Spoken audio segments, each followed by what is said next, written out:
It is the expectation of the Southwest Center for Human Relations Studies that all participants of NCORE enjoy a welcoming and inclusive environment, free from all forms of discrimination, harassment, and retaliation.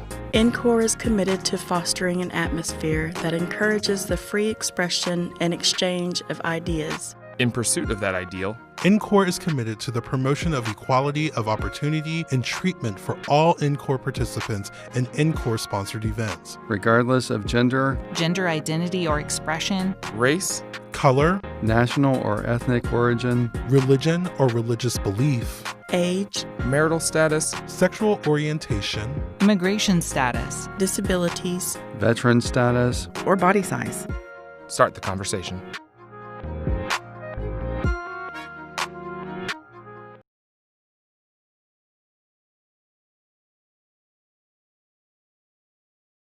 Good afternoon, everyone, and thank you for joining the Southwest Center for Human Relations Studies here at the University of Oklahoma for our monthly webinar series. I am Dr. Jenny Rongo. I'm the Executive Director of the Southwest Center for Human Relations Studies and the Director of NCORE, and I'm very delighted to be your host today.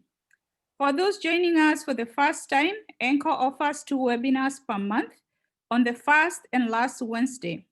Our Emerging Scholars webinars are held on the first Wednesday, and they focus on ideas that speak directly to the experiences of students. These webinars are either facilitated or co-facilitated by a student and are intended to identify emerging scholars. These are always available at no cost. Our next webinar will be presented on January 27th, 2021, and the title will be The Forgotten Constituency, Engaging Staff in Campus Diversity, Equity, and Inclusion Initiatives. We shall have a team from the University of Michigan, Amber. They will be presenting on campus efforts in their implementation for their 5-year D&I strategic plan. Please visit our website at www.ncore.ou.edu for the full list of featured webinars for this season. Please use the chat box to tell us where you're watching us from. Also, you can tweet, you can Instagram, or you can share on your networks with the hashtag #StartTheConversationOnline. You can include NCORE, Start the Conversation Online. It is incredibly important for us to stay connected during these times that are very uncertain. Our presenters today are Paris Lawrence and Warren Wright. Paris serves as the Coordinator of Diversity, Education, and Program Outreach in the Office of Multicultural Affairs at Georgia Southern University. And Warren Wright is a professional counselor for Texas A&M University's Counseling and Psychological Services. The topic today is When They See Us, Experiences of Black Males Navigating Historically White Institutions. The center is very grateful for their expertise. Please post questions in the Q&A and they will address them at the end of the presentation. Just a reminder that closed caption and sign language are available during this broadcast. Also remember to submit your proposal for NCORE 2021. Check our website for details on content and deadlines. Please join me in welcoming Paris Lawrence and Warren Wright. Welcome, gentlemen. Thank you so much.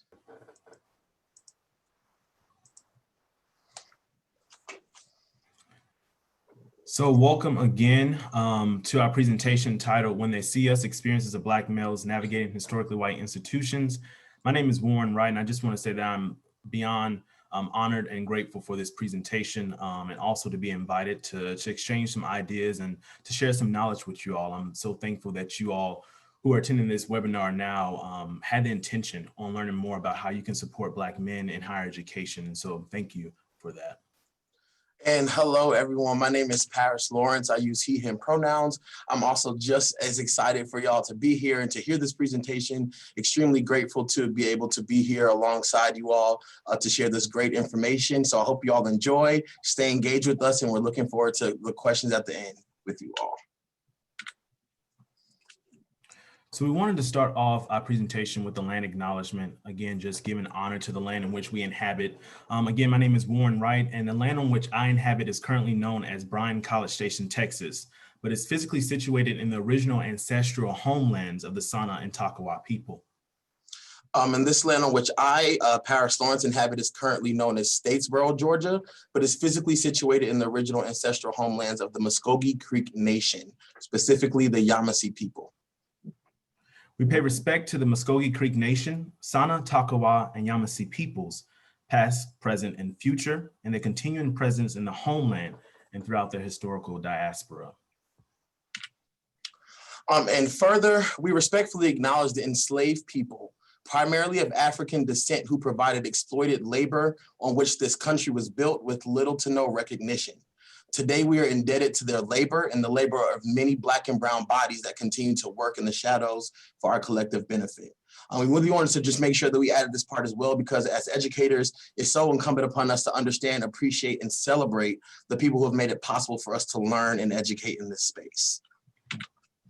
Moving on to all the interesting things that we have planned for y'all today. We're going to start off with some intended learning outcomes, go into some deeper introductions and experiential framing, talk about what this presentation means to us and why it was important for us to put this information together.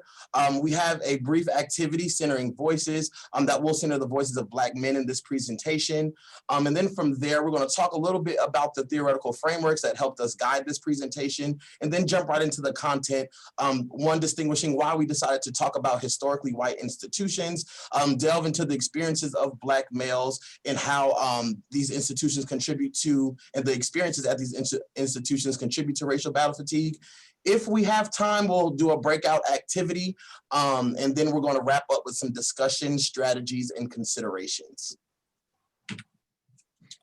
So for our attendant learning outcomes, it is our aim for you all to leave this webinar understanding the difference between historically white institutions, HWIs, and predominantly white institutions, PWIs. Also understand the social historical context of historically white institutions and how they can further perpetuate the oppression of Black males and Black men in higher education. And then identify and implement strategies that promote healing for Black male students within higher education. And so as we continue on with this presentation, we wanted to start off with defining some terms for you all. You may be familiar with these terms, you may not, but we will be using these terms throughout our webinar. I just want to give some foundational knowledge, about these terms. Black misandry refers to the exaggerated pathological aversion toward Black men, created and reinforced in societal, institutional, and individual ideologies, practices, and behaviors. Anti-blackness is just one that we have seen as a popular term for the year 2020 in regards to how it's intersecting with this pandemic that we're currently facing. This is the inability to recognize Black humanity, the process of othering Blackness, and also the disregard toward Black people, and specifically Black men, in which we will be focusing on in our presentation. We also wanted to define racial battle fatigue, which is the theoretical concept that examines the social psychological stress responses in people of color, specifically Black men, and explains how constant exposure to racism and discrimination can have long-term psychological and physiological effects on people of color. And then also racial trauma, which is the accumulation of stress experienced by a person of color that can be direct or perceived discrimination and mistreatment due to racial identity that results in psychological and emotional injury. And there's no need to try to get all that information down. We will be providing these terms more in detail in our presentation, our slides that we will have available after today. So for more detailed introductions, my name is Warren Wright, he, him pronouns. I am a professional counselor at Texas A&M University at flagship university in College Station, Texas. I have been in my role for going on 3 years now. And in this role, I conduct individual and group counseling services. I work with faculty, staff, and other campus stakeholders in support of the mental health for all of our students on campus. And my particular interest is in students of color, particularly Black men. I've done my undergraduate and graduate studies at Georgia Southern University. And that was a great experience of me to understand my Black identity as a Black man navigating this world, America in particular, and then also higher education. I'm now also proud to say that I'm a first-year doctoral student within the Department of Counselor Education at Sam Houston State University. And with these experiences of my education, my goal and my aim is always to center the experiences of Black men in higher education. When I think about my personal experiences, I have grown a lot in my Black identity, and I also want other Black men to do the same thing. And I want to share some of the knowledge that I have with you all. As a counselor, educator, and trainer, I believe that education is a key essential component that we could utilize in order to support the persistence and the resilience in Black men within higher education. And so again, my intent here is to center Black men and their voices, their experiences, and also their healing. I believe that when we're able to name something, we're able to help them move accordingly in their academic career. So I charge you all, as you learn more about the Black man experience in higher education, to really examine your, how you are in relationship with Black men, how you are supporting them in different ways in which you could implement other strategies just to continue to support them in their academic careers. My name is Paris Jamar Lawrence. Again, I use he, him pronouns. I currently serve as the coordinator for diversity education and program outreach at Georgia Southern University, a regional institution in rural South Georgia. And so just thinking more just about my identity, I do identify as a Black, non-traditional, first generation, cisgender man. And for a long time, I didn't understand what that meant and how holding those identities shaped my experiences in higher education. Like Warren, who I met in undergrad, I attended Georgia Southern University, and then I went to the University of Georgia, where I got my master's degree in student affairs administration. And so when I was thinking critically about my experiences at Georgia Southern University, at the University of Georgia, there was a lot of experiences of imposterism. There was feelings that I needed to assimilate with others that were around me. In the various roles that I held in leadership, I was experiencing racial battle fatigue. My participation in demonstrations, my experiences with racism, hypervigilance, that was all integral to my experience at in undergrad. And unfortunately, I just thought that was the way it was supposed to be. And that's just, that was supposed to be my experience. And I believe that my experience was siloed. So when I attended grad school, that was the first time that I was really able to think more critically about my identities and how those identities shaped my experiences in my practice as a first-time professional. And so my intent here is to, one, validate the experiences that Black men have at these institutions, to educate. So that's why I'm here, speaking with you all alongside Warren, to really make sure that, we are educating folks about and making folks aware about the experiences of Black men. And finally, just helping to eradicate anti-Blackness in these spaces and to promote healing for Black men. So like Warren said, we just charge you all to just stay engaged with us and just to think about your relationship to Black men and apply some of the strategies that we're going to talk about today to aid in their healing. So next, this is a brief activity that we wanted to do. It's called Centering Voices. And, in this presentation, we're going to talk a lot about the Black man experience, but we wanted to make sure that before we started talking about the experiences, that we let Black men speak for themselves. And so we have a few quotes that we're going to read that detail some of the experiences that Black men have had at historically white institutions. And so this first one, I was really doing well in the class. Like, math is one of my strong suits. We took a first quiz and I got like a 95. The professor was like, come into my office, we need to talk. And I was like, okay. I just knew I was going to be told, great job. But he said, we think you've cheated and we don't know, so we think we're going to make you take the exam again. And then I took it again with a graduate student instructor in the room and just myself, and I got a 98 on the exam. They look at you and think, oh, that's another dumb Black guy in the class. That's how they make you feel. So you don't feel like saying, well, maybe it isn't me, because you second guess yourself. You're by yourself. If you have more African-American students there, then there will be more of a voice besides your one single voice. If there's more backup, other African-American students there, then you'll feel more comfortable. Then you won't say, maybe I'm stupid. Maybe I don't understand what's going on. In a technical field, as an engineer, Oftentimes you'll feel like other students don't want to approach Black students for their groups, especially when they think that Blacks are just not technically smart, as maybe an Asian student. And I'll notice they'll make some study groups and maybe you'll be the last one asked. So you feel more of a need to establish yourself. You need to prove yourself. I've had times when a guy in class said, well, I don't want to work with you because you're Black. And he told me to my face, and it was upsetting because I came here thinking it wouldn't be like this, and that was naive. Every time I leave my room, I'm conscious of the fact that I'm Black. I'm really conscious of the fact that people are looking at me and saying, they're here on affirmative action. A lot of people don't accept the fact that I'm here on academics. And actually, I got a scholarship for academics.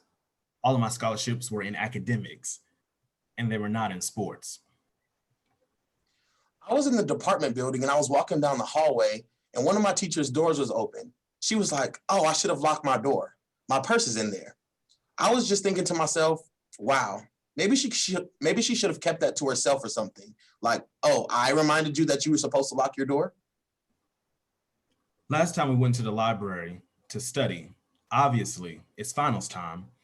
People are going to study, but when we walk in there looking for somewhere to sit down, it's like they've never seen Black people before in their lives, or they've never seen Black people study before. I decided to go see a counselor because I wanted to do pre-med and I wanted to make sure I was on the right track. The counselor was very discouraging, not supportive at all. She finally said, well, I don't think you should take all of those classes. You're not going to be able to do that. I personally thought she discouraged me. Was because I was Black. It's so annoying that everywhere we go, we've got to be watched. At the Black parties at the union, everybody else, whites and other groups of students, can go out the front door. When there's a Black party, we had to go out the back door. A lot of times if they're having a discussion on whatever topic, you feel like you're going to get called on just because they want a Black perspective and you're the only person that can speak on it. It definitely had an impact on how Black students perform at school. A lot of times you're going to be the only one in the classroom. I can't stand this school and I'm ready to leave. And that for me is how I feel. I know this is the real world and I've learned that. I know how I'm going to take what I want to do to get what I need to get. That was one of the reasons why I chose to live on the African-American themed floor among the campus dorms. Because if I go home at the end of the day and I don't have the support, then that can be really discouraging. You need some type of support to get through this thing. And if you're a freshman coming in, you don't know African-American faces, you need somewhere to start. I just feel more comfortable dealing with African-American people in every aspect. Counseling, financial aid. I just look for the first African-American face I find because I feel like they're going to be more sympathetic. It's not fair on the African-American students. I have to be on my guard every time I go in to talk to a professor, every time I go in to talk to the advisor, every time I go in to talk to anybody. I'm like, are they really here to help me? Or are they going to lead me down a path that I don't want to go down? Most of my experiences in regards to racism have come from students. Like a couple of our class discussions were about the whole Proposition 209 issue and affirmative action. And the white students really thought that the only reason Black students were getting into these universities was because of affirmative action. A lot of them could not fathom that we've earned our way in here. And as we continue on with the presentation, please put your thoughts and reactions in the chat box. We thank you for that. So on this slide, we have a picture of Ava DuVernay, who is a popular producer and filmmaker with the Exonerated 5 at the Emmys Awards. And as you all are aware, when they see us, our presentation, our webinar today was influenced by this docu-series. It definitely evoked a lot of emotions from the both of us. And as I share this now, I'm feeling the emotions coming up in my body now. Watching this film about the Exonerated 5 shows the experiences that Black men have navigating historically white institutions. We, I include myself, are slighted, we're surveilled, and we're also stereotyped.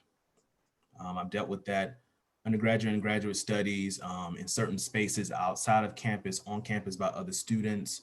And watching this film, it gave me a sense of hope that someone saw the humanity in the exonerated five and helped them, right, achieve justice in some form, even though they had to deal with adverse experiences. You know, Black men were typically treated as animals and as not human. And there's a lot of anti-blackness that we experience just living in this world today. And we really just wanted to highlight that and wanted to share that this is what anchored our presentation. As we watched the docuseries and talked about it and shared our feelings with each other through the phone, through Google Duo, we learned that we were seeing our experiences on film. Going to the literature, we were seeing our stories in the literature and in the research conducted by scholars. And we also understood that our work with Black men in higher education, my discipline as a counselor and Paris' discipline as a students affairs professional, we understood that this was still an ongoing issue and that we needed to address this. And we needed to create some type of space and educate others on how they can promote healing for Black men. And so I want to honor the names of the exonerated five in the picture. From left to right, you have Kevin Richardson, you have Raymond Santana Jr., and Tron McCrae, Ava DuVernay, Corey Wise, and Yusuf Salam. Okay, so jumping into some of the theoretical frameworks that guided us as we were putting this presentation together. The first one is critical race theory. I'm sure a few of you might be really familiar with that, but for those who are not, I just wanted to pick out some of the tenets that really help drive this presentation. So the first one is the permanence of racism. So we see this, as we identify historically white institutions in just a moment, we see that there's a permanence of racism that's happening at these institutions that are impacting Black men and creating these inequitable experiences for them. Experiential knowledge and counter storytelling, just like what we just did with the Centering Voices activity and just with the research that we conducted, we really wanted to make sure that we were centering Black stories, Black male stories, and making sure that we were allowing them to tell their own stories based on the experiences that they're having. Interest convergence. These are folks with subordinate identities. They need the interests of folks with dominant identities to help push the issue forward and to make sure that folks are aware of it. And then the commitment to social justice. So as student affairs practitioners and higher ed practitioners and faculty and students, we really must maintain a practice of activism and advocacy as a component of the work that we do. Next, we looked at the reconceptualized model of multiple dimensions of identity. And the part that we really focused on was making sure that we understood how Black men identifying students were making meanings of their identities. And so we want to make sure that when we are talking about Black men, that we're not talking about them in a monolithic way and not assuming their experiences, but really making sure that we were looking at research that allowed Black men to talk through their experiences and to talk about the salience of their Black identity.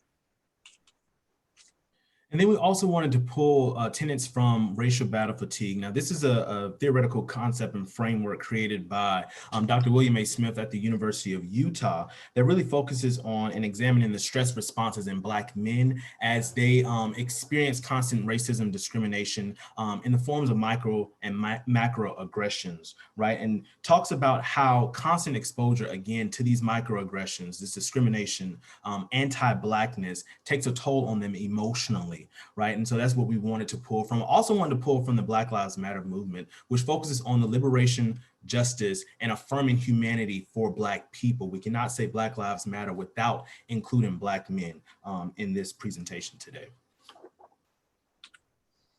Okay, so just jumping into the reason why we chose historically white institutions and not just focusing on predominantly white institutions. Like I said, I'm pretty sure for some of y'all out there, y'all know the difference. But for those who don't, I wanted to make sure that we identified this. So we're talking about simply solely predominantly white institutions. These are institutions that were created including the identities of all folks with varying identities and whose demographic makeup is just representative of the population in that geographical area.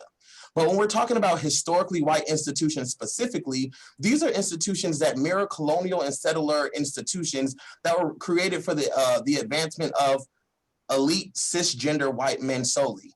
And so if we think about the structure of these institutions, the structure was never meant to include Black folks in general, specifically Black men. And so structurally and foundationally, Black students were never considered.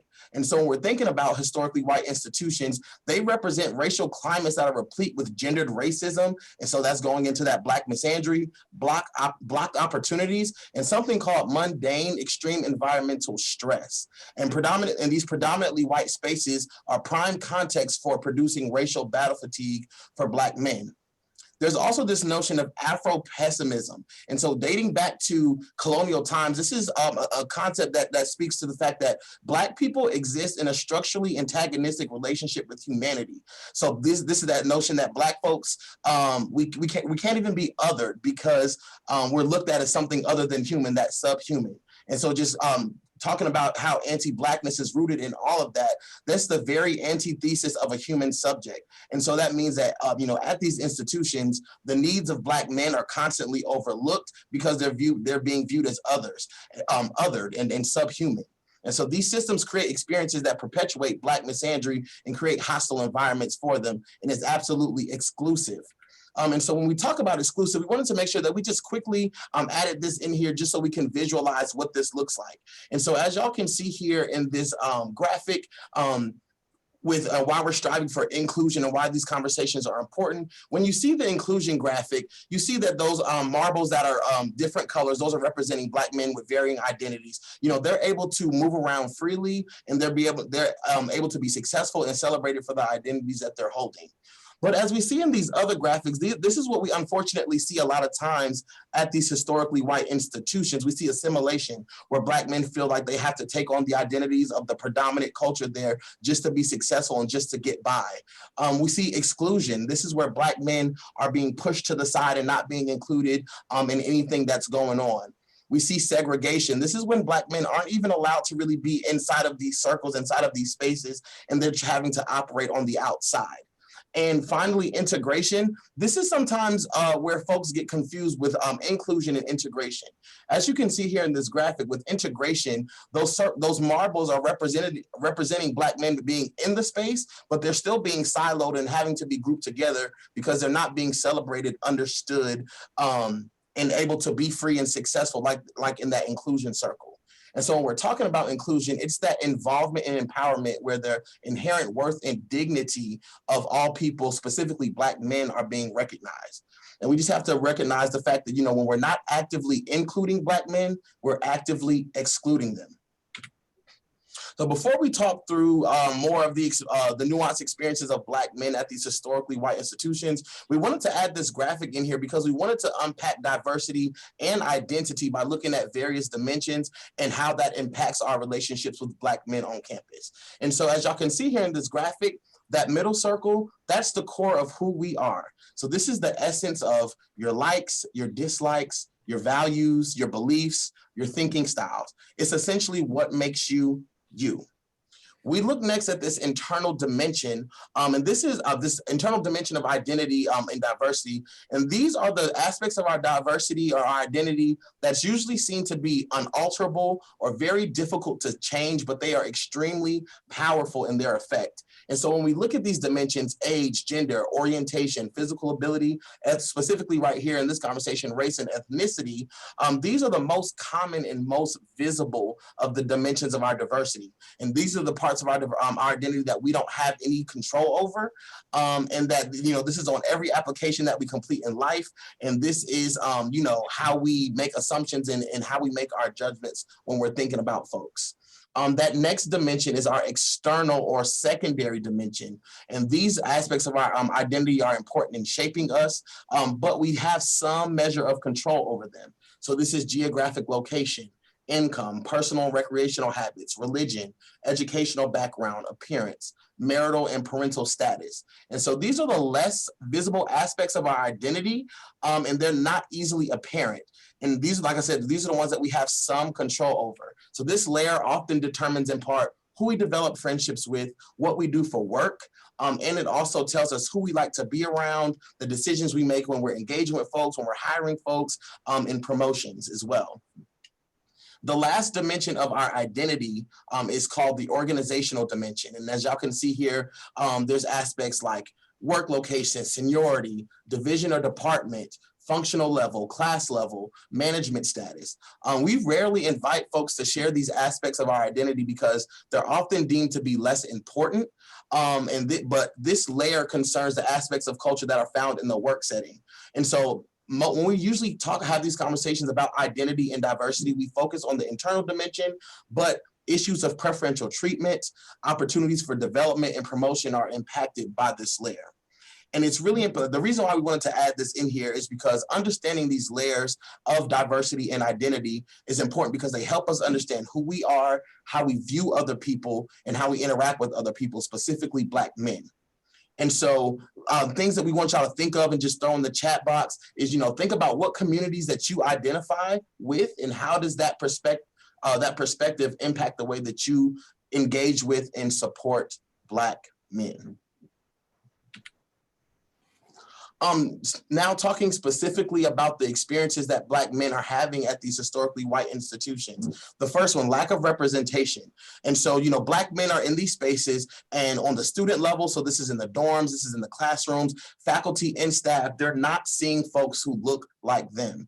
And so that leads to cultural mistrust. If we could think back just briefly to the Centering Voices activity, someone said, I'm only comfortable dealing with other African-American folks because I feel like they'll have sympathy for my needs. So there's this notion of cultural mistrust where Black men are having inequitable experiences because they're not able to engage in our functional areas and just with campus the way that their white counterparts and other folks on campus are able to do. And so we're looking at resources like the counseling center, financial aid, and other functional areas on campus. If they're not seeing that representation there, they're not feeling supported and they don't necessarily engage with that, which is causing that inequity. Looking at further inequities with campus engagement, campus traditions and events. Campus traditions and events at historically white institutions do not and historically have not represented the ideas and interests of Black men.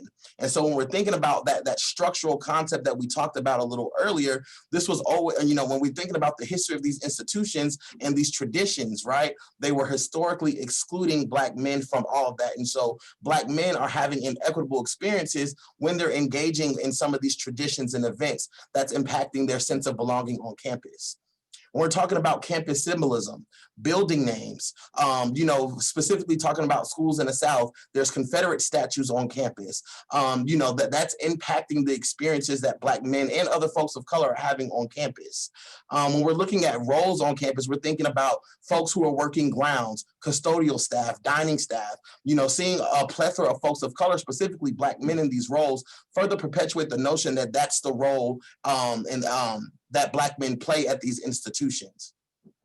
Or we're thinking about academic pressure, hypervisibility, just as a student mentioned in the Centering Voices activity again, sometimes they're the only ones in their classes. And so speaking from my personal experience, there were a plethora of classes where I was the only Black man in the classroom. And so if I was absent, and these other students, in their personal experiences as well, if they were absent from class, it was, they were hyper visible, their absence was noticed. If they were in class and they were speaking, there was this pressure that these Black men were feeling to speak on behalf of their entire race that was completely impacting their experiences on campus. This notion of hypervigilance and always having to be alert on campus. And so when these Black men are in classes, when they're walking to classes, when they're just engaging in campus, this hypervigilance is causing them to have, is further perpetuating those inequities and contributing to racial battle fatigue, which one we'll talk about a little later.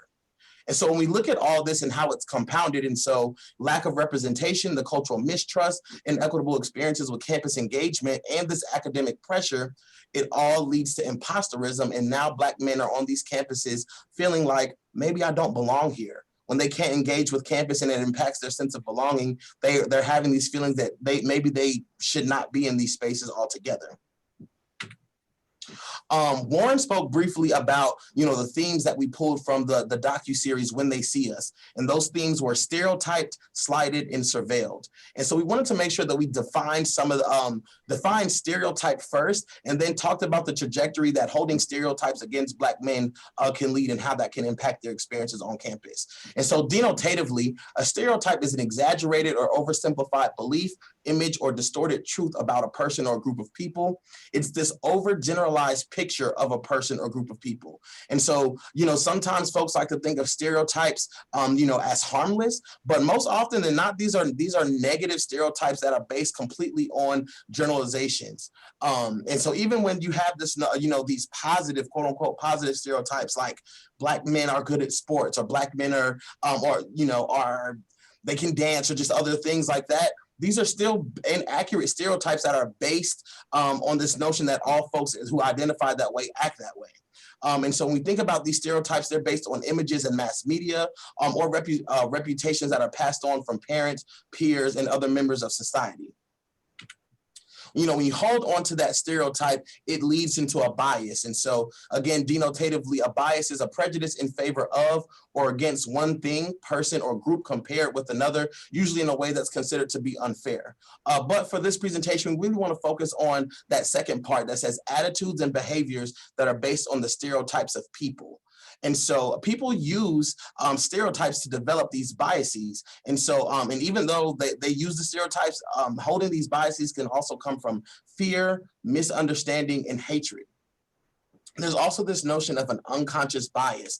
And these are the social stereotypes about certain groups of people that individuals form outside of their own conscious awareness. So again, really focusing on those attitudes and behaviors based on the stereotypes of people. And so if I'm in these spaces, these historically white spaces, and I have these stereotypes in mind that Black men are dangerous or Black men are uneducated, this is now, influencing, whether I'm conscious or not conscious of it, the attitudes and behaviors that I have against Black men on campus. Next, that leads to a prejudice. And so again, denotatively, prejudice is the opinion, prejudgment, or attitude about a group or individual members that's often rooted in inaccurate stereotypes. Sometimes folks use prejudice and stereotype interchangeably, but they're not the same thing. And so prejudice is really focusing on how you're looking down on a group because of assumed behaviors, values, capabilities, and attributes. So again, if you hold that stereotype, that Black men are uneducated or Black men are dangerous, it influences that bias, whether it's conscious or unconscious, and then leads to that prejudgment or looking down on Black men because of the assumed behaviors, values, and capabilities, which ultimately leads to Black men being discriminated against, which is the unjust or prejudicial treatment of different categories of people, especially on the grounds of race, age, and sex, but specifically here with race.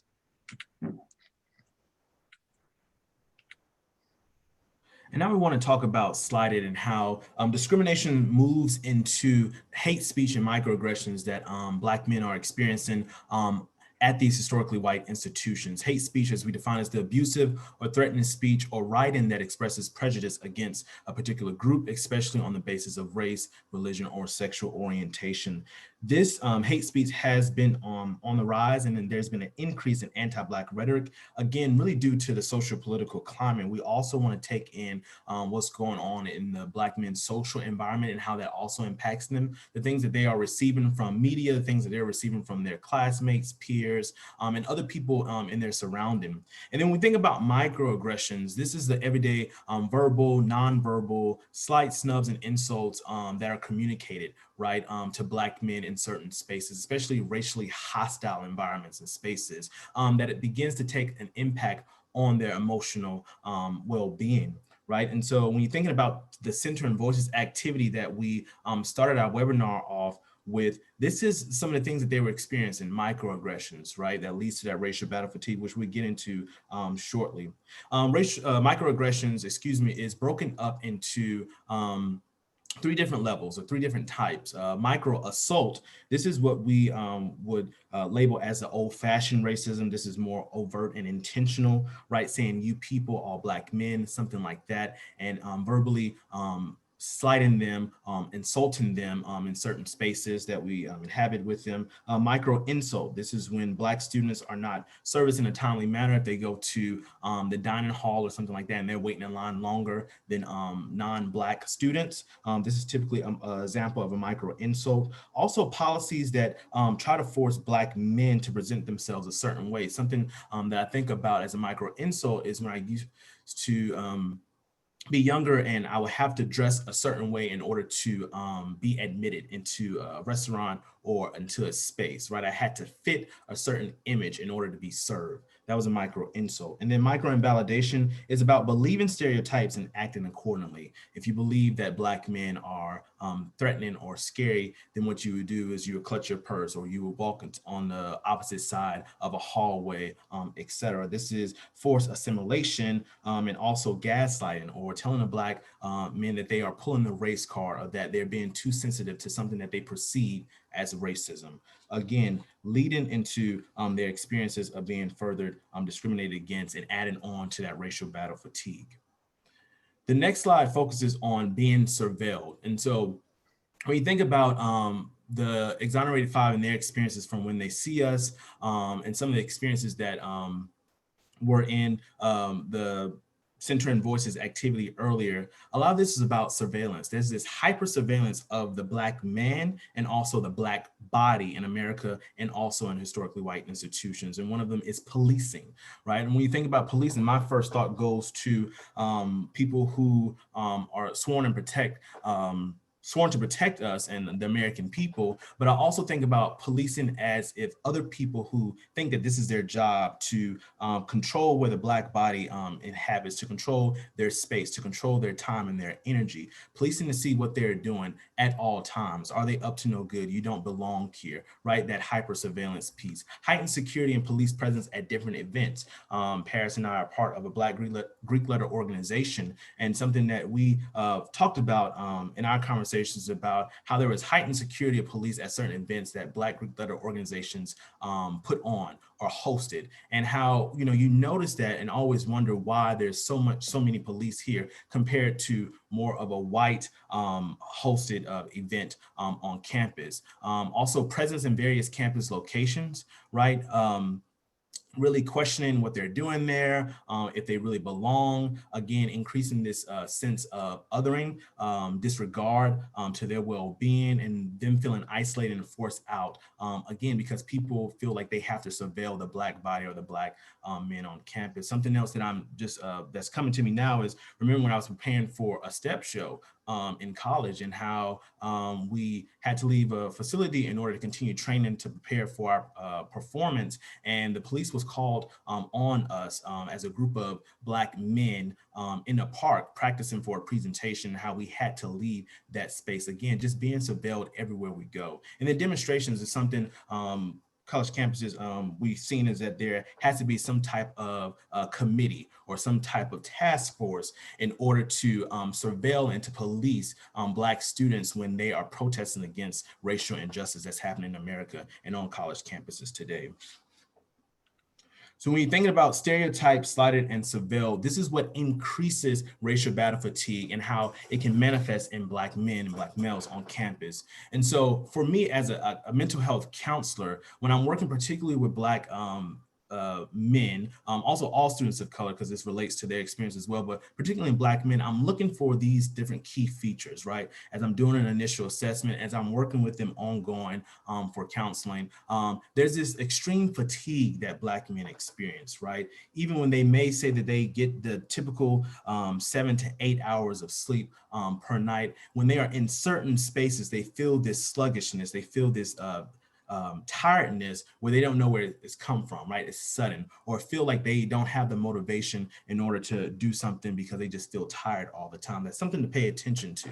Also anger. For a lot of them, they could be in a good mood, and then as soon as they're in a certain space, a certain classroom, or amongst a certain group of peers, there's this irritability or frustration they experience. That's also something, anger is also a way in which racial battle fatigue can manifest in Black males. There's this anxiety as well.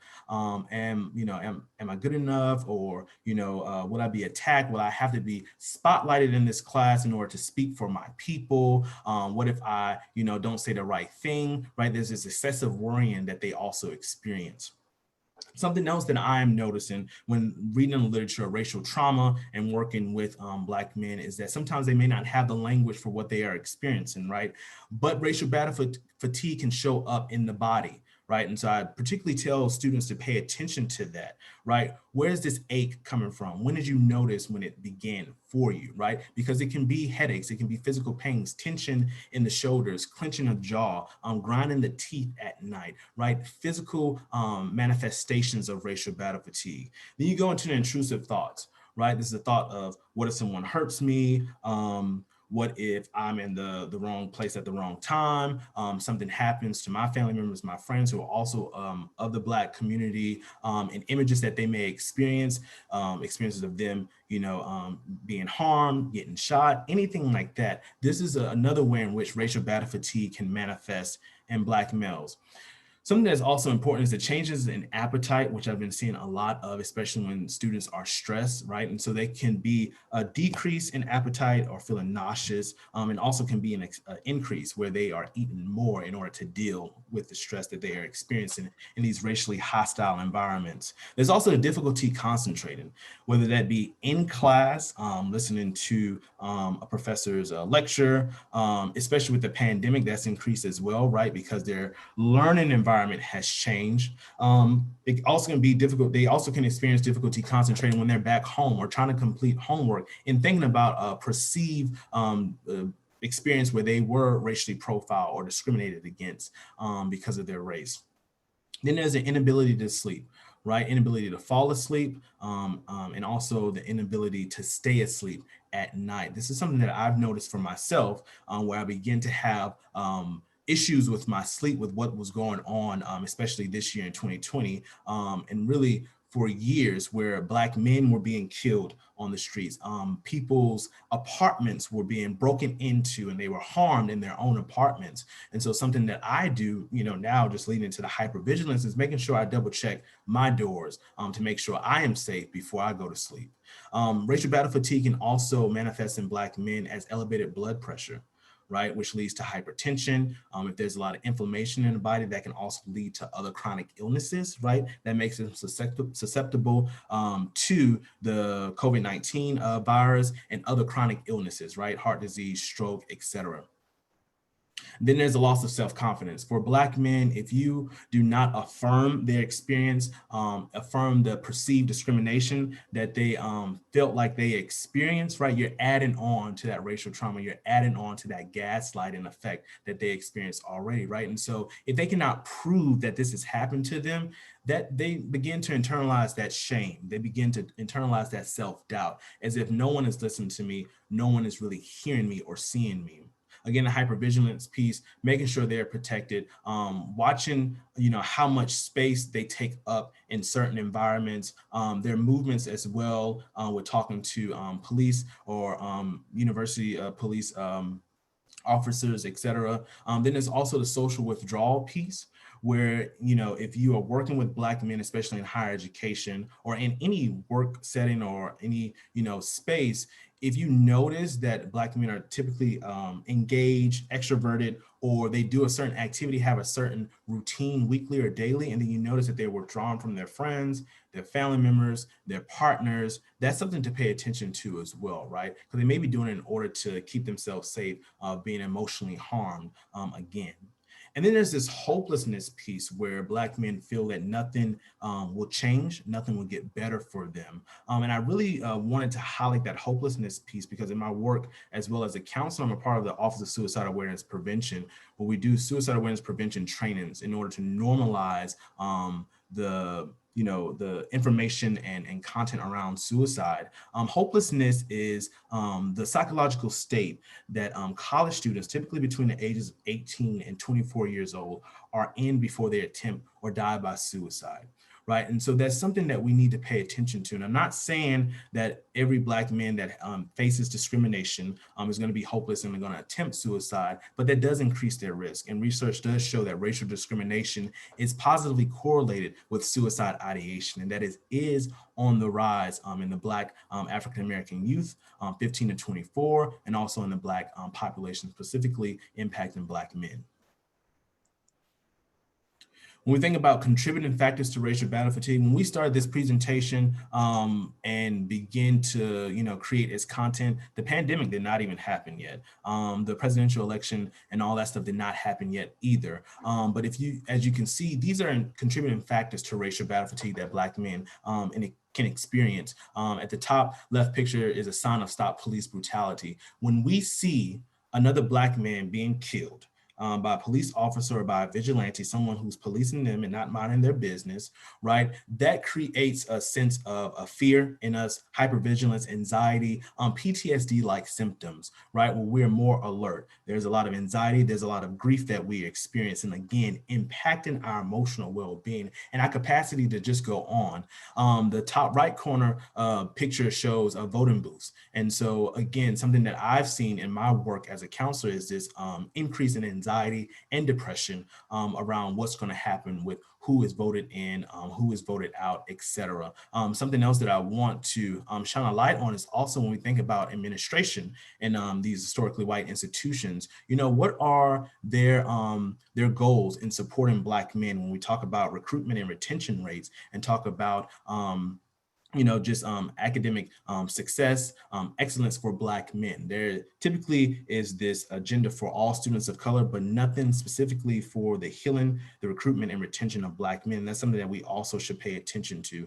And then the coronavirus, again, when you're thinking about, how Black men are more susceptible because of the stress and inflammation that is built up in their body, right? A breeding ground for this virus to impact their bodies. As we know, Black people make 13% of the US population, but of the cases and the deaths, about 33 to 34%. That's an issue, right? And that's a problem for Black men, and that's something that we need to address. And so what does this all mean, right? And so when we talk about these things, we really want to talk about creating these equitable spaces for Black men and giving them the support that they need to be able to thrive and to be able to matriculate through higher education and beyond. And so there's this notion of equity, but some folks talk about equality and how sometimes equity isn't as fair to all students. And so it will be remiss of us not to visualize what this looks like and why we should be striving for equity in our spaces and when we're talking about healing Black men in higher education.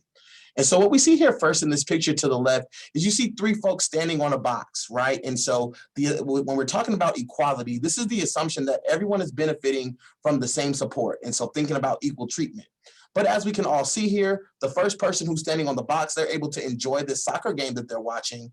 But the second person on the box, they're also being able to enjoy the game. They're not as high up as the first person, but they're still able to enjoy this game.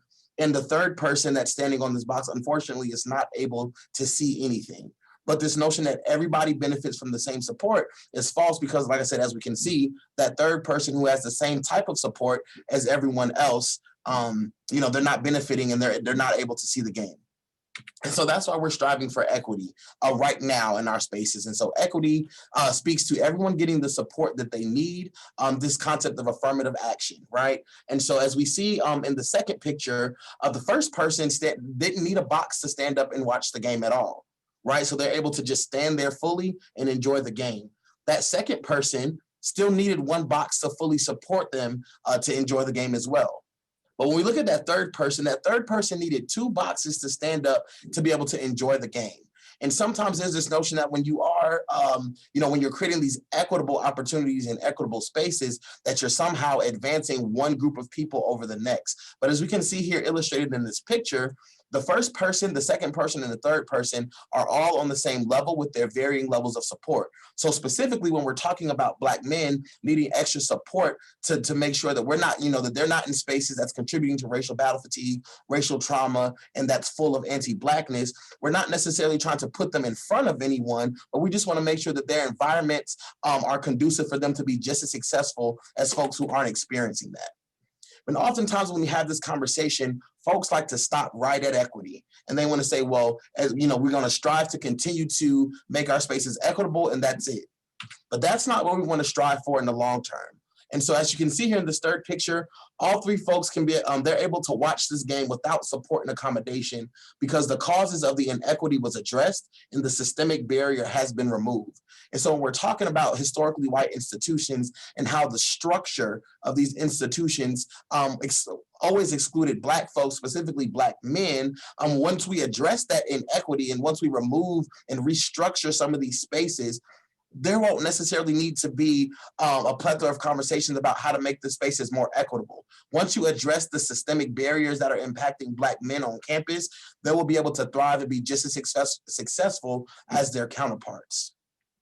And then we move on into the healing piece of our presentation and different things that we all can do in order to support Black men in higher education. And we pull in from the framework of radical healing with French and their colleagues, focus on the critical consciousness of racial trauma and oppression and acting against that in order to center healing, wellness, and justice. And so this is more so taking a collectivist approach, right? Not just putting this all on the Black male individual or Black men in particular, being more proactive in creating spaces and resources for them to thrive in higher education. A lot of times we focus on coping or surviving, just getting through, push through, grit through it, but it's more so on centering their healing, their well-being, their wellness, and promoting justice for them.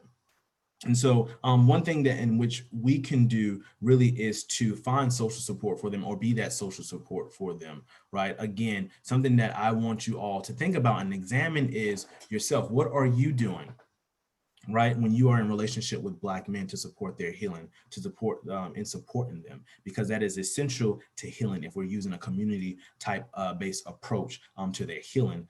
In higher education. We also want to focus on cultural identity, racial socialization, which is a concept created by Dr. Howard Stevenson, which focuses on engaging in intentional dialogue about racism and how it impacts Black men. And parents can do this when you're thinking about racial awareness training, just talking about being more proactive with their children. We can also do it as if there's any other mental health professionals on this webinar today when we're talking one-on-one or in groups with other Black men, right? Understanding what do they know about their identity, where their people come from, because if they have a stronger racial identity, then that can help as a shield to combat racial trauma and racial battle fatigue that they experience. Again, taking a collective approach, we're being more proactive, we're centering their healing, their wellness. If we give them the language of what they are experiencing, they are better equipped to circumnavigate that when it comes their way again. And so now we move into the final part of our presentation when focusing on strategies, different things that we are doing in our roles respectively, and different things that you all could be doing and take away from this webinar. If there are any resources, any supports or strategies that you all are doing to support Black men in higher education, please put that in the chat box. We want everyone to have an exchange of ideas and collect some information before they leave this webinar today. I'm thinking about strategies. I want to create supportive and thriving spaces. Again, spaces that affirm their humanity, spaces that affirm their experiences, letting them know that they are seen, letting them know that they are heard. One thing that I do in particular is I'm very intentional about what I wear. So now I have a Black sweater with white letters that says Black, proud, and educated, letting them know that it's okay to be Black, to be proud, and to be educated, and that they can come talk to me if they need to and see me in certain spaces. This is when we're in person. Now we're working remotely from home, right? But again, creating supportive and thriving spaces for them so they know that they feel welcome, heard, and seen. Collaborate with campus stakeholders. This is so important, especially if, there's some times where you may feel lost in how to address a certain situation or support Black men. Getting with other people across campus that are in certain roles that support them is also helpful. I know I've worked with other Black men in particular, whether it be in academic undergraduate studies, academic affairs, working with first-gen students, working with the Department of Multicultural Services on campus, and providing workshops, providing outreach and prevention, events just to, educate those Black men in particular and people who are working with them about mental health and how to support them thrive in higher education. Something else that you can do is host student leadership conferences, workshops, and retreats, again, where there's a sense of community and camaraderie and collaboration as we do this together and help them thrive. And then educating yourself, attending webinars such as this, reading literature from Black scholars, Black researchers is also important, and reading literature about, centering the experiences of Black men is also important. And following people on social media, that's something that I do as well, who support Black men and Black students in particular. Next, we kind of wanted to group up some strategies, with the lens of access, inclusion, and equity. And so first, when we're thinking about access, outreach. And so what we mean by outreach is, oftentimes the onus is put on Black men to be able to, to have to navigate these spaces. And for some of them, they could be first generation students, non-traditional first generation students, or just, experiencing racial battle fatigue, racial trauma, and just being genuinely uncomfortable with their environment. But unfortunately, the onus is still put on them to be able to navigate the spaces and find resources on their own. And so what we mean by outreach is switching that narrative a bit and putting the onus on us as practitioners, as educators, as professionals, to make sure that Black men understand that our offices and our spaces are there to help them thrive and to support them. And so what does it look like for our offices and our functional areas to reach out to Black men, to students who identify as Black men, to organizations, to African-American male initiatives on campus, so that those men understand that our spaces are there to help heal them, to help make them thrive, and to help them to be as successful as they want to be.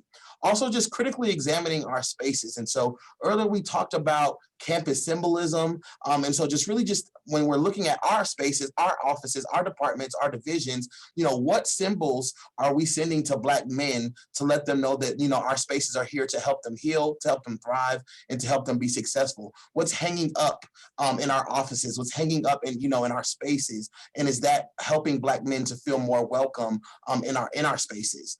And then representation matters. So, even when we're looking at who we're hiring, what identities are represented on our professional teams, on our student teams, interns, et cetera, making sure that we do have a diverse group and a diverse population so that Black men are feeling more welcome in these spaces and that they're able to identify folks who look like them. In terms of inclusion, especially for our programmatic offices, making sure that we're being intentional about the events and programs that we're hosting, and that we're not making inclusion an afterthought. And so oftentimes, especially when we're talking about our large scale campus events, the events can be planned, and then after, all of it is kind of put together, then folks are having the question like, well, what are the Black students going to feel about this, or other students of color? How can we make sure that they're more included? And it's that notion that it's happening after the event was already planned. And so we want to make sure that we're having those conversations in the beginning, and that we're being intentional about the events and programs that we're hosting, and that there's representation there on the backside when this planning is happening. Also, we really want to make sure that we're taking theory to practice. And so I commend you all, and I love the fact that we're here on this webinar, getting this information, digesting this information. But just to be frank with everyone here, this means absolutely nothing if we're not going to apply what we're learning here into our spaces that Black men occupy. And if we're not going to apply these strategies when we're thinking about our relationships with Black men in our roles. And so, like I said, taking everything that we're learning. And so, Warren spoke on educating yourself. So whether you're reading Black scholarship, you're hosting these student workshops, and you're working on creating your thriving space, we have to make sure that we're actually doing that, and that we're not just talking about it. And also, while there are offices on campuses that support students of color, such as your multicultural offices, offices of inclusive excellence, etc., we want to make sure that we're not putting the onus solely on these functional areas to do the work of eradicating anti-blackness in our spaces. And so when we're thinking about our functional areas, whether it's the counseling center, financial aid, Greek life, our leadership offices, we want to make sure that we're collaborating with campus stakeholders, such as multicultural affairs. However, that we are putting the onus on ourselves and our offices to pull our weight and to do our part with this work. In terms of equity fund allocation, this one is more specified to our programmatic offices. When we're thinking about the money that we're getting, right?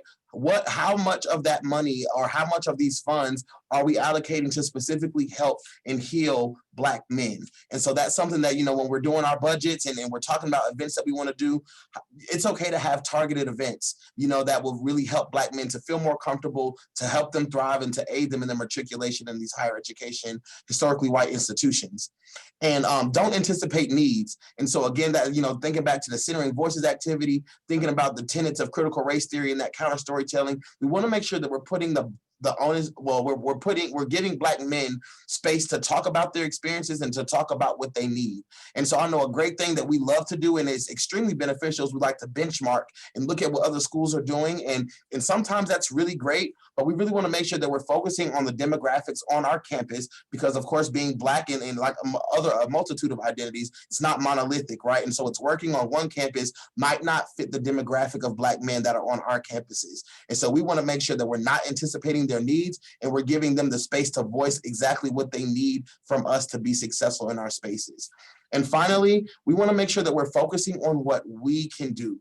And so when we have these conversations, we come to these webinars and when we're thinking back in our offices, we always want to think macro level. And while, when we're talking about specifically historically white institutions, it's important to think macro level there when we're talking about restructuring spaces to eradicate anti-Blackness. But when we're thinking about our specific functional areas, our divisions, our departments, our offices, it's okay to focus on what you can do. And so, if you're making sure that, if you're critically examining your space, if you're making sure that your office is reaching out to Black men on campus and that representation is happening in your office and that you're focusing on the theory to practice concept and you're implementing this, then you are contributing to eradicating anti-Blackness, helping Black men heal from racial battle fatigue and racial trauma, and creating supportive and thriving spaces for these students on campus. Thank y'all so much for being here with us and listening to this presentation. And my name is Paris Lawrence, and my contact information is there. Warren is, his contact information is there as well. We hope that you really learned something from this, and we're excited to wrap up with some questions and some discussions with you all. Warren, did you have anything that you wanted to say before we got to questions? No, thank you all again just for attending. We really appreciate your intention on learning more on how you can support Black men. Thank you. Thank you so very much, Warren and Paris. This was wonderful. If you look into the chat, you can see folks are excited about your presentation. They are thanking you. So thank you so very much for this very reflective, wonderful presentation. Very powerful, very insightful. We need to disrupt the status quo for real. But also, like you all said, if we just listen and do nothing, then it's of no good. So this is really about us listening, but also about us taking action. And some folks have also put into the chat some of their programs. I saw something about, I think it was North Texas, and there was another one in there, programs for Black men. There are also folks who are talking about being counselors in this area, just like Warren is. So thank you very much. There are several questions here that we do have some minutes here for responses. And I'm just gonna throw the question out to you and either of you can respond. First of all, somebody wants to acknowledge that your stories were very powerful. I think they're everyday stories that people are experiencing, and definitely wanted you to know that they know this and they hear you, they've experienced them. And that is why we need to have these conversations, how we can change this. But Alnisa asks, what is your view on HBCUs? Would you encourage Black males to consider HBCUs to possibly reduce racial battle fatigue and increase their chances for success? Go ahead. You want to No, start? you can start. No problem. So when thinking about HBCUs, they were created with us in mind, right? Again, thinking about the history of historically white institutions, they weren't created for us. And so that's why we have HBCUs. I would encourage anybody to consider HBCU, not believing that one is better than the other. It's more so about what that individual may need when it comes to educational programming, mentoring, et cetera. Something that I have noticed with going to just different trainings and understanding Black identity development in certain spaces that are safe, we also want to make sure we also critically analyze how we show up as well. Particularly, some people do believe that if we are surrounded by a similar group of people or community of people, that we feel safer. And sometimes because of white supremacy and how we've been socialized to think about ourselves and our people, we can also cause harm. And so that's something that I would just say, just to be aware of, but I would definitely encourage people to consider HBCUs for educational purposes. What about Black fraternities? Do they play a role in the success of Black males? Yeah, I absolutely think so. Like Warren stated earlier, we're both a part of Black Greek letter organization. So we're both members of Alpha Phi Alpha Fraternity Incorporated. And I think that, being a part of that organization was an integral component in my success at a historically white institution. And so being able to see Black men that looked like me, that had the same interests in me, and that we had similar academic goals, professional goals, it was really integral to my success. It gave me brotherhood, it gave me community. It gave a lot of, it gave us spaces to kind of share some of the disdain with things that were happening. And also it gave us environments to be able to celebrate, our achievements, our accomplishments, and just things that were happening. And so I absolutely think Black Greek letter organizations, both fraternities and sororities, are very helpful with the development of students on campus. And one of the questions here is, and I think this is a very good question to ask, one of our division deans who is attending, how can I best support Black male faculty? And I want you to couple that with, would these same strategies work for Black females or for non-Black professionals, either white or non-Black? Mm-hmm. And if they don't, how might those strategies differ? So the question is about Black faculty, but also Black females, but also non-white. So love the question. And so I definitely have some thoughts. And so the first one, kind of what we were promoting here is really giving Black men, women, and just people in general, the opportunity to tell their own story and to be able to articulate their needs. And so while I would love to give an answer that I feel like would fit as a blanket for supporting Black faculty, again, every demographic is different. And so I think that, conducting some sort of needs assessment and putting them in a position to articulate their needs and how they need support can be very beneficial. But like we kind of said in our strategies, always educating yourself. And just even when we're thinking back to that circle of identity, right? And just and being more aware of our worldview and how, our actions and some of the identities that we have, how that can be impacting the relationships and experiences with Black men, with Black faculty, staff, and students. Now, when we're thinking specifically about Black women and other students of color, I think that some of these strategies and some of these experiences absolutely overlap. But, when we're talking about Black women, there's that concept of intersectionality because they have two marginalized identities, both being women and Black. And so that experience gives them, a unique oppressive systems that they're battling that Black men don't face or have to experience that way. And so while I think that, some of this can overlap, I think there's opportunity to go deeper and to kind of explore other concepts like, misogyny and the patriarchal system and how that's also, that compounded with Blackness and insert other identity, whether we're talking about Hispanic and Latinx folks, Asian folks, how that creates, unique issues in that community that needs to be addressed and not looked at as the same as the experiences of a Black man.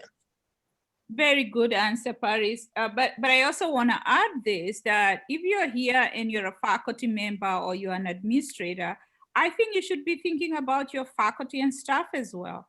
I think community is huge for marginalized populations, and not only are they there to build their academic life, but they have social lives. They want to feel as part of the community.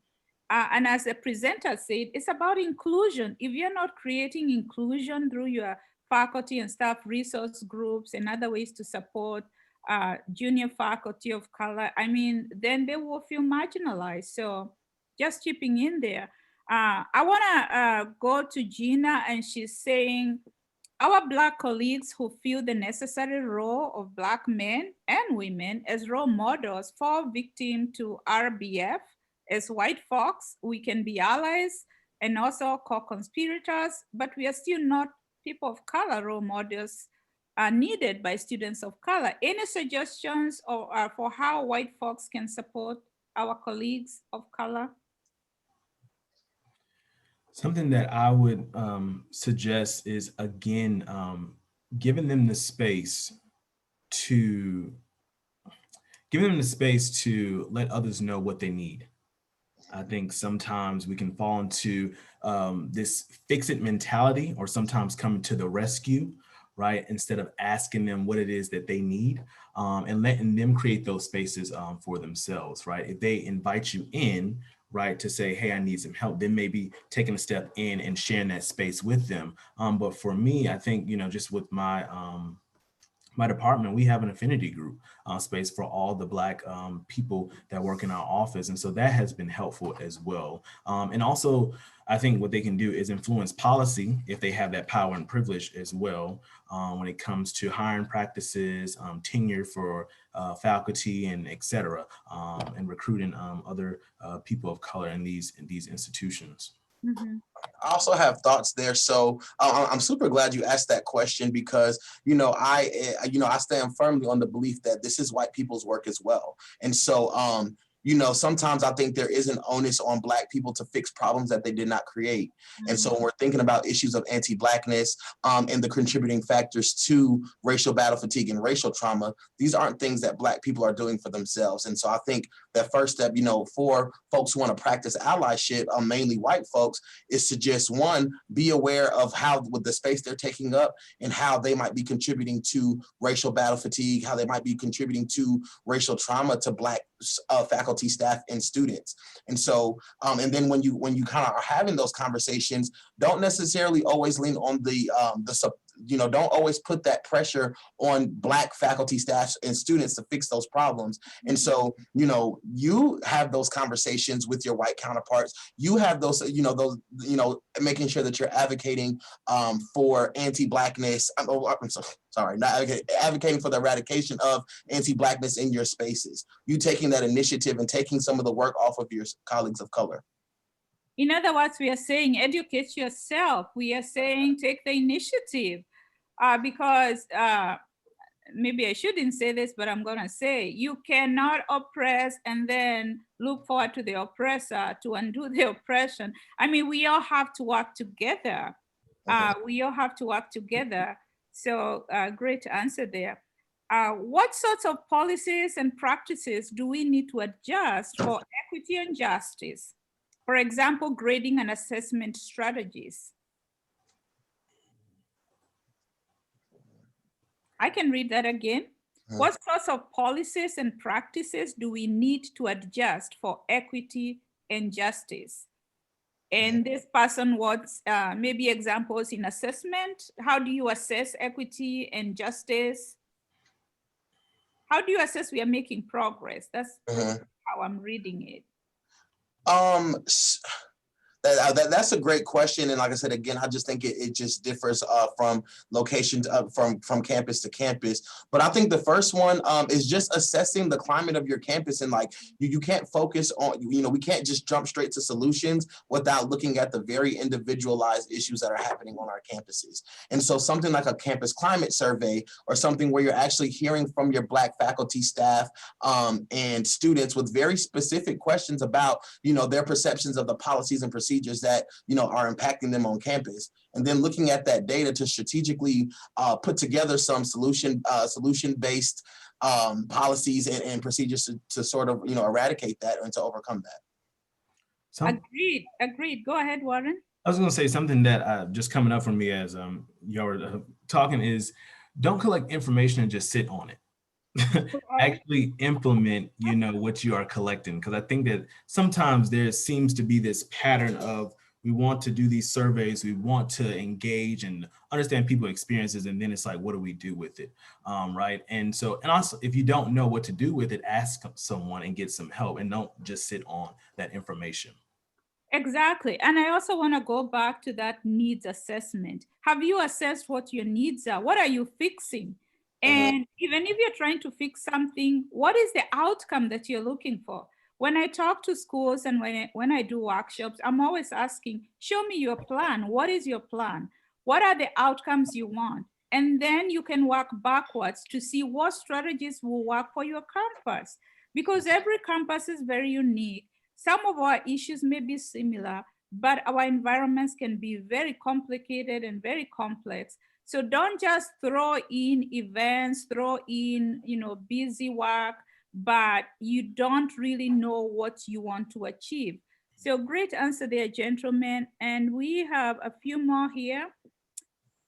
What advice or guidance can you offer to Black parents to help their Black sons in making the best decision in considering higher education institutions? Something that I would share is with starting early, talking to them about racism and how it impacts them.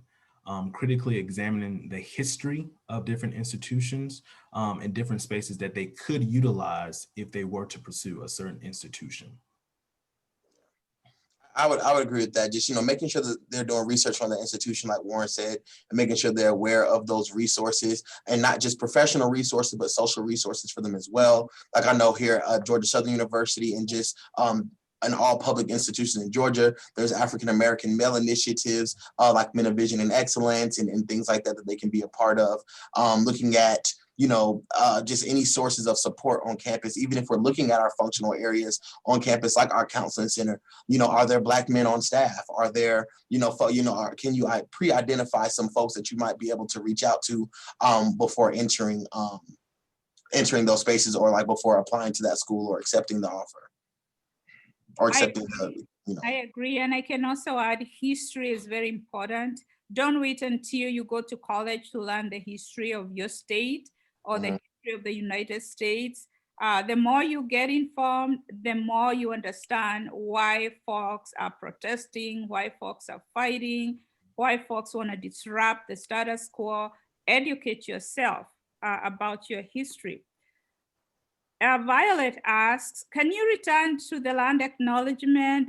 Before we return to the land acknowledgement, let me ask another question down here. Because that we can share the screen. And she wants to know how you came up with the statement, or how the statement was informed. So before we go to that, let us take one more question here. How do you as Black men leading this critical work support yourselves and one another in this work? What strategies and can leaders of color use to stay well and healthy while supporting Black men? Or you can go first. I can go first. Tell us about your self-care. Yes. I depend on self-care and I depend on community care. Honestly, I have been leaning on what I call my circle of elders, who are older Black men who have been supporting me in doing this work. They are experts, in their own realm, in their own areas, but that has been supportive. Also, my family within the counseling and psychological services has also been supporting me as well. Things that I do is I journal, I write. I'm a writer, so I like to journal. I like to write my thoughts out. I like to sit and reflect. I like to connect with nature as well. There's something about, just being out and breathing fresh air that has been helpful. And I also have learned to say no. I have learned to say no and to create boundaries, and that's definitely hard for me, being a recovering perfectionist and wanting to please everybody. But I've learned to say no to certain things, so I can say yes to things like this. And so that's what I've been doing to take care of myself. Yeah, and for me, I can, if I'm just being transparent here, it's an area that I'm continuing having to learn and to remind myself to take care of, to take care of myself, because like Warren, I want to please everybody. I want everybody to be happy. But, once I start to, critically examine myself and how these things were impacting me, I leaned on mentorship. And so I'm so fortunate to have some Black men who are, who I consider mentors, that I'm, in the field, that I'm able to talk to about this. I'm also just thinking about, in the space, because I work in the multicultural, the Office of Multicultural Affairs at Georgia Southern University. I mean, we have an amazing staff here that, we all support each other as well. So I know I'm very fortunate in that, right?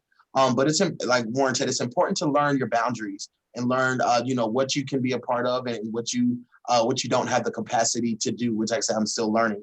But so that's been the biggest thing, is just really analyzing, my reactions to, to certain things. And then from there, making decisions based on like what I can and cannot take on.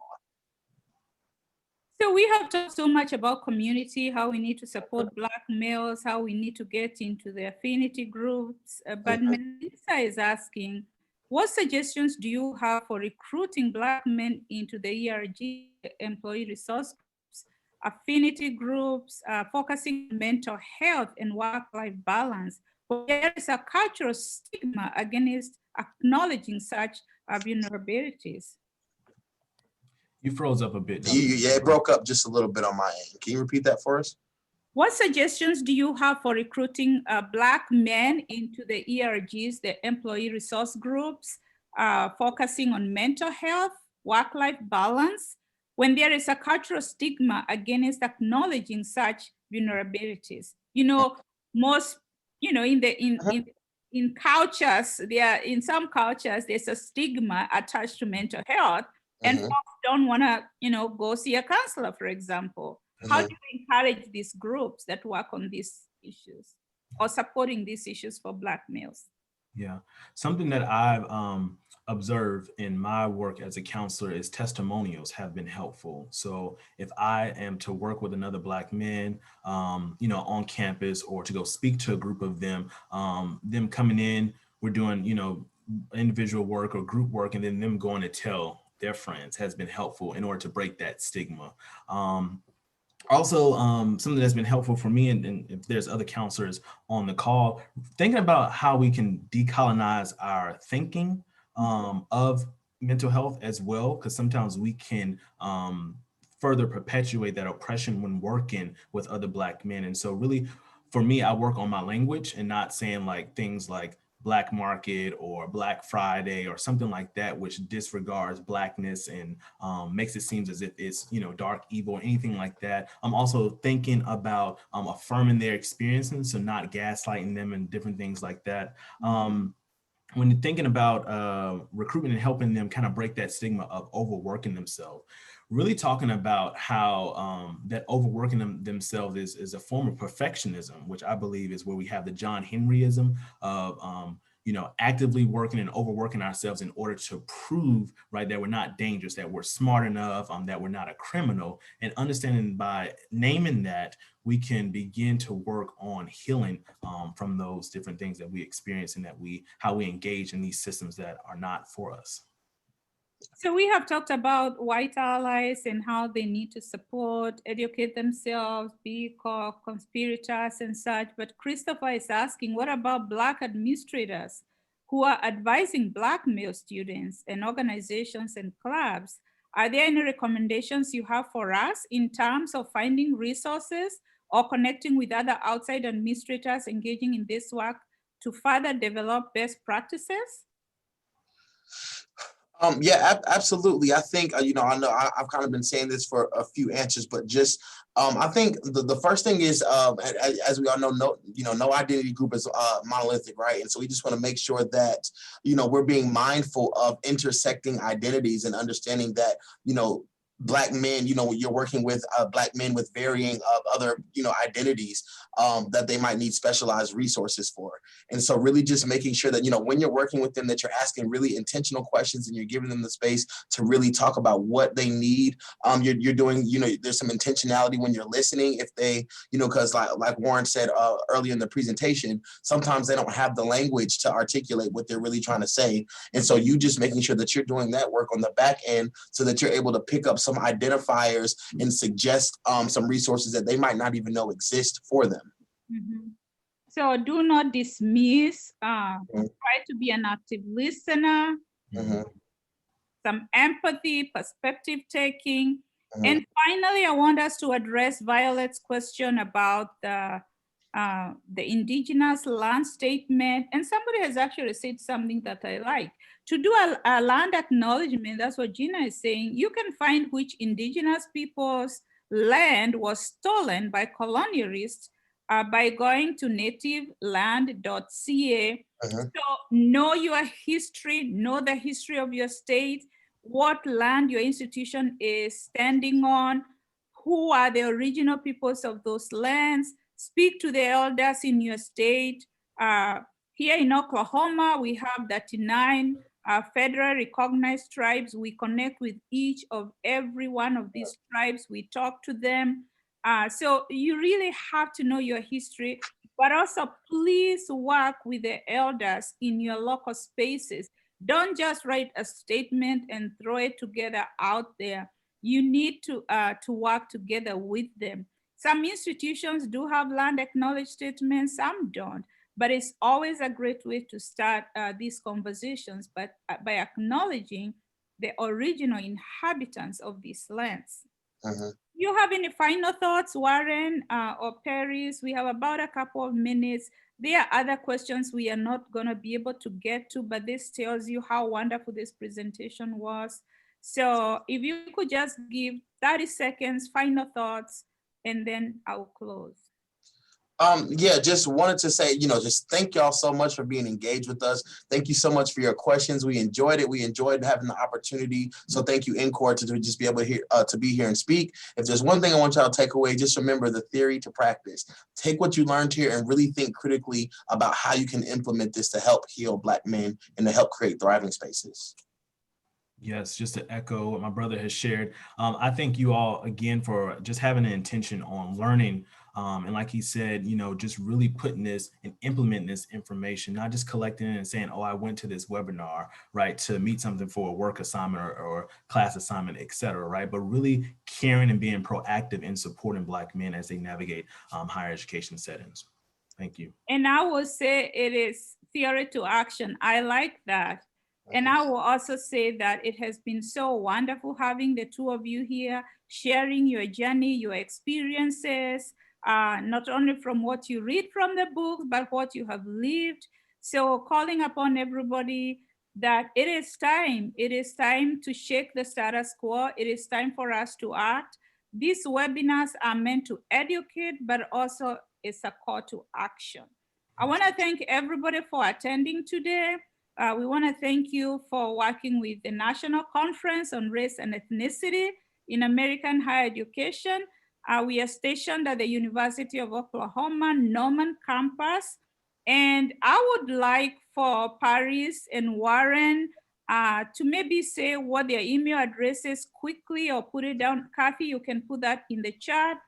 There are folks who want to connect with you directly. Please connect with Paris and Warren. If you want the slides from this broadcast, they can be made available to you through ncorewebinars@ou.edu, ncorewebinars@ou.edu. This broadcast is going to be made available 5 to 10 days. It's going to be posted on our website. Welcome to our next webinar in January 2021. And please don't forget to put in your proposal for NCORE 2021. We are lining up a great conference, and I hope that you're going to be part of it. Thank you so very much. Thank you, Warren. Thank you, Paris. Thank you to Sorenson Company for all the interpreters and closed captioners. I want to thank my NCORE staff, Kathy Nicoletti, Josephine, Corey Davidson, Stephanie. Thank you so much from Norman, Oklahoma. Bye. Thank y'all. Y'all take care. All care. right, take care.